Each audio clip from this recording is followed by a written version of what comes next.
बड़े बड़े पॉडकास्ट देखने का टाइम नहीं है, कोई बात नहीं, ये चैनल को सब्सक्राइब कर लो। पॉडकास्ट की जो सबसे बेस्ट बातें होगी मेरे पॉडकास्ट की, वो इस चैनल पे मैं डालता रहूँगा शॉर्ट क्लिप्स में, ताकि आप शॉर्ट टाइम पे बहुत सारी नॉलेज गेन कर सको। Now let's start. राइट, ये एक्चुअली मेरा क्वेश्चन ही होने वाला था कि सबसे इंपॉर्टेंट एसेट्स क्या होता है, कि किस में लोगों को इन्वेस्ट करना चाहिए, क्या है, तो वो आप अगर गिना सकते हो। ज़रूर।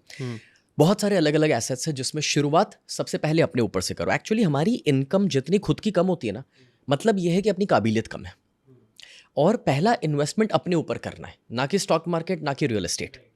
क्योंकि अगर आप महीने का कमाई रहे हो 25,000, बच रहा है 2,000, और उसको आप SIP करने जाओगे ना, तो पूरी जिंदगी निकल जाएगी, कुछ नहीं होने वाला। Right, exactly. तो पॉइंट ये है कि पहला इन्वेस्टमेंट अपने ऊपर किया जाए, सीखने पे, अपने आप को काबिल बनाने पे।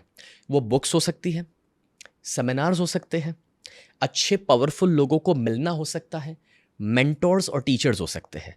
जब ये होगा तो वो 25,000 की जो आपकी हर महीने की कमाई है, वक्त के साथ 2 लाख भी जाएगी, 5 लाख भी जाएगी, क्योंकि आप अपने आप को काबिल कर रहे हैं और आपको नए बेहतर रास्ते मिल रहे हैं। अब जब आप ज़्यादा कमाना शुरू कर रहे हैं, अब आप दूसरे एसेट्स पे जाइए। और वो दूसरे एसेट्स क्या हो सकते हैं? जैसे कि वो हो सकता है किसी के लिए कमोडिटीज़, गोल्ड सिल्वर इंडिया में बहुत कॉमन है। किसी के लिए वो हो सकता है म्यूचुअल फंड, SIP या स्टॉक्स।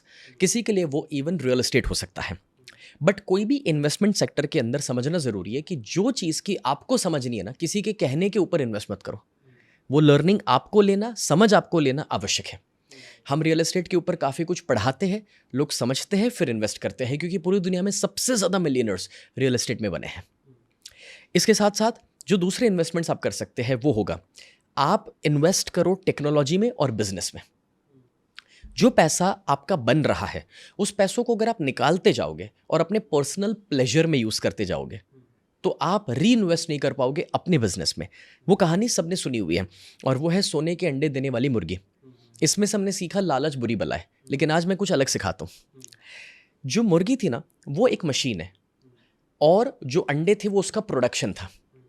अब सबको अगर मैं एक सवाल पूछता हूँ कि भाई, अगर आपको प्रोडक्शन बढ़ाना है तो मशीन की कैपेसिटी बढ़ानी चाहिए या ख़त्म करनी चाहिए?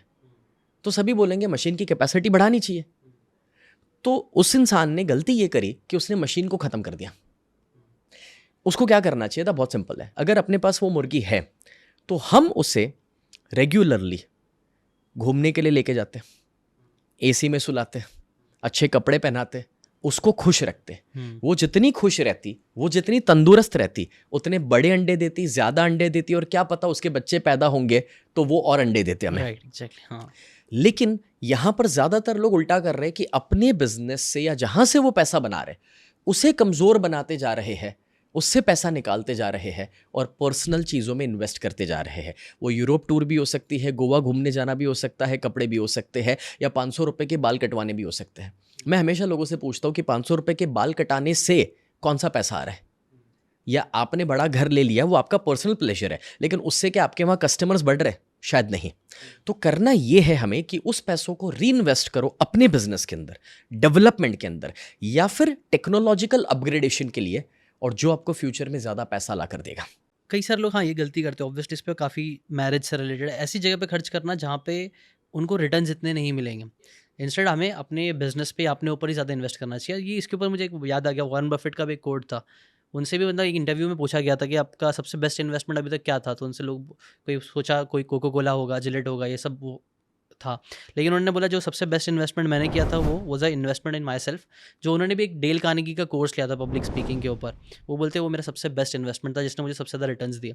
आई थिंक ये मेंटालिटी ना कई बार लोग समझ नहीं पाते हैं, स्पेशली जब हम पैसे कमा रहे नहीं होते हैं, तो कई बार ये लगता है कि यार नहीं, ये सब हवा वाली बात है। अगर आपको ये बातें काम की लगी होगी तो do check out the full podcast यार, जाके देखो, डिटेल में चीज़ों को समझो, तब ज़्यादा अच्छे से समझ में आएगा, ज़्यादा अच्छे से आप अपनी ज़िंदगी में चीज़ें अप्लाई कर पाओगे। Thanks so much and subscribe this channel.